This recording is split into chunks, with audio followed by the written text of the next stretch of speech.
কেমন আছো? গুড আশা করি মর্নিং। Good morning. তো তোমরা কে কেমন আছো? আশা করি সবাই খুব ভালো আছো আর সবার দিনটা খুব খুব ভালো কাটো। তো চলো আবার একটা নতুন ভিডিওতে চলে আসলাম সকাল সকাল তোমাদের কাছে নতুন আরেকটা ভিডিও নিয়ে। তো আজকে শনিবার, ছেলের তো স্কুলের ছুটি, আর দেখছো কেমন ঘামছি। তো যাই হোক, রান্নাঘরে চলে এসেছি, আর রান্নাঘর মানেই তো ঘেমে নিয়ে স্নান করে ফেলা। তো যাই হোক, ছেলেকে এখন পড়াতে দিয়েছি। তো তোমার কি কত দূর পড়াগুলো হয়েছে? ম্যাথ হিন্দি হয়ে গেছে, এখন ম্যাথ করছি। আর কতটা বাকি? লাস্ট সাবজেক্ট এটা। ব্রেকফাস্ট করতে হবে, 10:30 বেজে গেছে। তো ওকে পড়াটা দিয়ে আমি এদিকে ওই টিফিনটা রেডি করে নেব। একটু টিফিনটা রেডি করতে দেরিই হলো, কেন কি আজকে একটু দেরি করেই ওঠা হয়েছে, মানে আমিও উঠেছি, ছেলেও উঠেছে।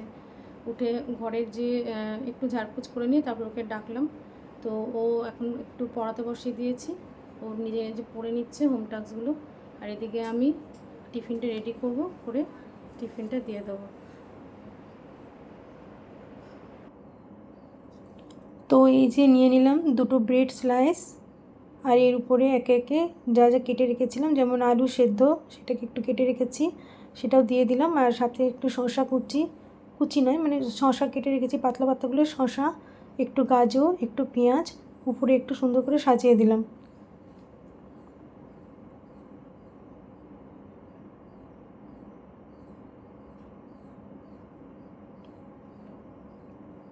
এবার এর উপরে একটুখানি নুন ছিটিয়ে দেবো, হাতে করেই দেবো,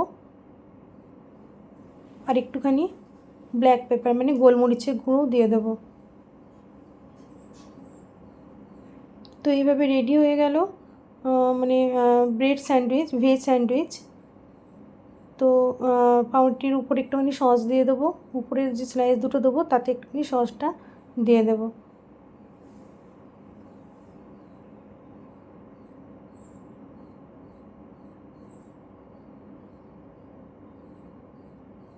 তো এই যে রেডি হয়ে গেছে, এবার ছেলেকে দিয়ে আসি।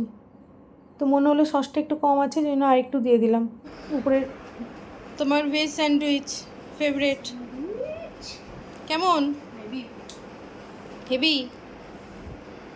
খেয়ে দেখো কেমন হেভি। একটু তাড়াতাড়ি খাবে, স্পিডে, হ্যাঁ, অনেক বেলা হয়ে গেছে। সব আছে দেখো, কিন্তু ওরকম খুলে দেখতে নেই, একসঙ্গে খেতে হয়। খেয়ে নাও, খেয়ে নাও। তো এই যে এসে গেছি আমার ব্যালকনি গার্ডেনের মধ্যে, দেখতে পাচ্ছ। তো ব্যালকনি গার্ডেনের মধ্যে এই যে গাছটা দেখতে পাচ্ছ, এটা কী গাছ বলো তো? এটা হচ্ছে লাউ গাছ। তো লাউ গাছের দুটো দানা আমি এনেছিলাম, তো সেটা এনে এর মধ্যে দিয়েছিলাম। এই যে ড্রামটার মধ্যে দেখছো অল্প মাটি আছে, ওর মধ্যে দিয়েছিলাম। তো হবে কি হবে না অত জানতাম না, মানে অত আশা রাখিনি, জাস্ট এনে দিয়েছিলাম।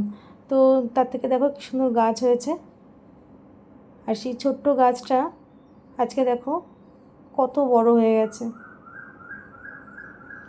তোমরা আমার আগে আমি আর একটা ভিডিওতে দিয়েছিলাম আমার গাছটা যখন ছোট্ট দুটো পাতা মেলে বেড়ে উঠেছিল, মানে বড় হয়েছিল, তখন আমি ভিডিওটা দিয়েছিলাম। তোমরা যারা আমার আগের ভিডিও দেখেছো বুঝতে পারবে।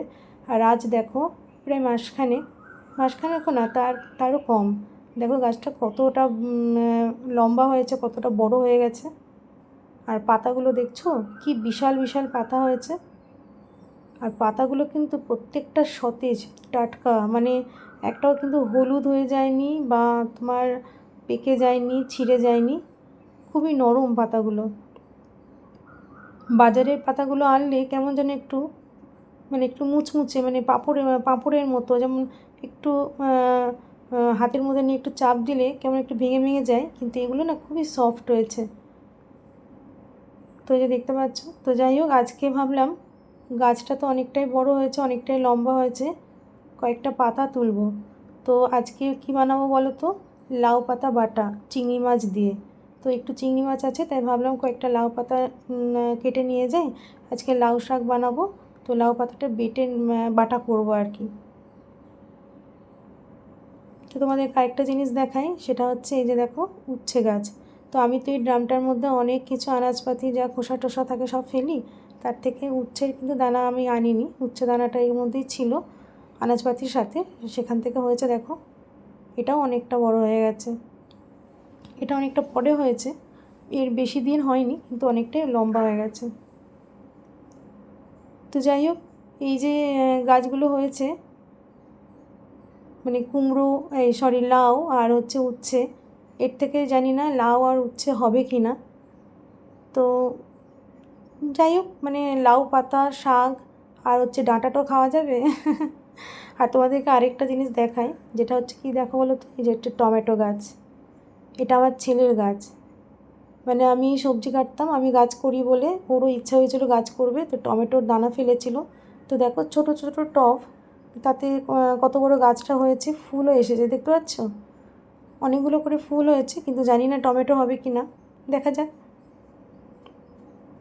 আর এই যে পুঁই শাক গাছটা, এটা আবার অনেকটাই বেড়ে উঠেছে। প্রায় 2 সপ্তাহ আগের অনেকটা লম্বা ডাঁটা কেটে আমরা খেয়ে নিয়েছি, অনেক বড় হয়েছিল, আবার বেশ বাড়তে শুরু করেছে। তো এটাও আবার কিছুদিন পরে কেটে খেয়ে নেব। আর ওদিকে দেখো আমার লেবু গাছে অনেক লেবু এসেছিলো, ফুল হয়েছিল, লেবু হয়েছিল, কিন্তু একটা লেবুও না মানে দাঁড়াচ্ছে না, ঝরে পড়ে যাচ্ছে, কেন বুঝতে পারছি না। এই যে দেখো হলুদ হচ্ছে আর পড়ে যাচ্ছে। তো এটা আমি আজকে সকালে এসেই দেখলাম, এই যে দেখো আজকে সকালেই পড়ে গেছে ওটা। তো এরকম করে লেবু হচ্ছে, অনেক ফুল হচ্ছে, কিন্তু লেবুগুলো না মানে গাছে স্টিক করছে না, জানি না কেন, বুঝতে পারছি না। তো যাই হোক, আমার ব্যালকনি গার্ডেনের মধ্যে অনেক কিছু ফলের আগমন হয়েছে, মানে ফলের গাছ, সবজি গাছ লাগানো হয়েছে। তো এই যে অবশেষে পাতাগুলো কেটে নিয়ে আসলাম, আর সেগুলো এনে ভালো করে ধুয়েও নিয়েছি। বুঝতেই পারছো, গাছের জিনিস তো পোকামাকড় অনেক কিছুই থাকে, তো সেই জন্য একটা একটা করে খুব ভালো করে ধুয়ে নিয়েছি। আর দেখছো কি বিশাল বিশাল পাতা, বড় পাতা, কিন্তু খুব সফট আর খুব তাজা, মানে কী বলবো, মানে পেকে যায়নি। হ্যাঁ, যেগুলো খাওয়া যায় না বড় হয়ে গেলে পাতাগুলো, সেরকম নয়, খুবই নরম। তো এই যে পাতাগুলো নিয়ে নিয়েছি, এবার এগুলোকে একটু না কেটে নেব, মানে মিক্সিতে বাটার আগে একটুখানি কেটে নেব, তাতে কি খুব ভালো করে পেস্ট হয়ে যায়। খুব মিহি করে কাটবো না, মোটামুটি একটা কেটে নেব।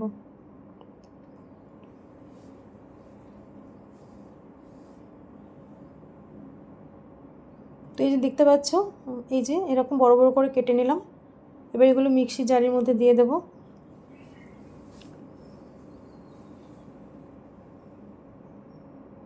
আর সাথে একটাই লঙ্কা দেব, কাঁচা লঙ্কা দিয়ে দিলাম। বেশি ঝাল করব না, তাহলে ছেলে খেতে পারবে না আবার। আর একটু 2 চামচের মতো একটু জল দিয়ে দিলাম, তাতে পেস্টটা হতে খুব সুবিধা হবে, ভালো করে মিহি করে পেস্ট হয়ে যাবে।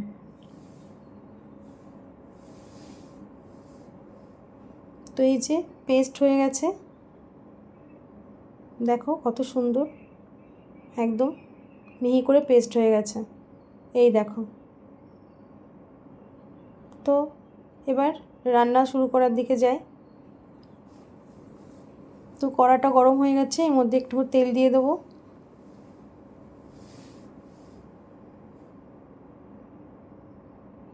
তেলটা গরম হয়ে গেছে, এবার এর মধ্যে চিংড়ি মাছগুলো দিয়ে দেবো। চিংড়ি মাছগুলো তো আগে থেকেই নুন হলুদ মাখানোই ছিল, তো এই জন্য নতুন মানে আবার নুন হলুদ আর দিচ্ছি না। তো এই চিংড়ি মাছগুলোকে এবার একটু লাল লাল করে ভেজে নেব।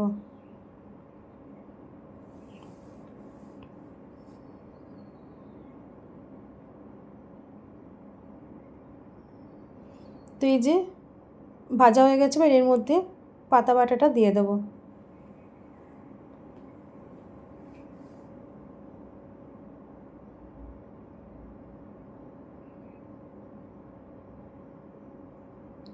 এবার এর মধ্যে 1/2 চামচ মতো নুন দিলাম, বেশি দেব না, কেন বুঝতেই পারছো পাতাটা যখন মানে শাকটা যখন হয়ে যাবে তখন অনেকটাই কমে যাবে, সেজন্য সেই পরিমাণ মতো নুনটা দিতে হবে, আর নাহলে বেশি হয়ে যাবে। আর এদিকে 1/2 চামচ মতো হলুদ দিলাম, আর একটুখানি 1/2 চামচ মতো জিরে গুঁড়ো দিলাম, ব্যাস। এই পাতা বাটাটা করতে না, লাউ পাতা বাটাটা করতে বেশি কিছু লাগে না, কারণ কি চিংড়ি মাছ পড়ে তো, তার স্বাদেই বেশ গন্ধটা, টেস্টটা খুব ভালো হয়। তো আমি তো এরকম করেই করি, একটু নুন, একটু হলুদ, একটু জিরে গুঁড়ো, ব্যাস, আর একটু কাঁচা লঙ্কা, আর কিচ্ছু দিই না। আর একটুখানি মিষ্টি দিয়ে দেবো, চিনি দিয়ে দেবো, কেন কি লাউ শাক মানে একটু চিনি ছাড়া ওটা ভালো টেস্টে যাবে না। তো এই যে চিনিটা একটুখানি দিয়ে দিয়েছি, এবার একটু হালকা নেড়ে নিই।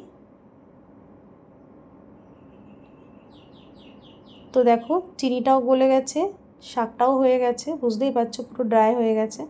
আর দেখো কালারটাও কত সুন্দর এসেছে। তো বন্ধুরা তোমরা এইভাবে বাড়িতে করে দেখবে, খেয়ে দেখবে, খুব ভালো টেস্ট হয়, জানো তো। বেশি মশলা, বেশি পেঁয়াজ, আদা রসুন কিছু দিতে হয় না, আর খুবই ভালো টেস্ট হয়, খুব ভালো গন্ধ একটা ছাড়ছে, খুবই ভালো লাগে খেতে। তো চলো বন্ধুরা, আমার তো এটা রান্না হয়ে গেল। আর কি, আজকের মতো ভিডিওটা তাহলে এখানেই রাখলাম। পরের অন্য কোনো ভিডিওতে তোমাদের সঙ্গে দেখা হবে, কথা হবে। আর আমার ভিডিওটা যারা দেখছো বা দেখবে অবশ্যই কিন্তু লাইক, কমেন্ট, শেয়ার করে দিও। আর যাদের যাদের ভালো লাগবে তারা অবশ্যই পাশে থেকো। আর একটা সাবস্ক্রাইব বাটন টাচ করে দিও। তোমাদের এই একটা সাবস্ক্রাইবে আমি অনেক দূর পর্যন্ত এগিয়ে যাওয়ার মতো আমি ভরসা পাবো বা আবার ভালো লাগবে। তো চলো আজকের মতো ভিডিওটা এখানেই রাখলাম। সবাই খুব ভালো থেকো, আর সবাই খুব খুব ভালো থেকো, সবার দিনটা খুব ভালো কাটুক। Tata, bye bye, by.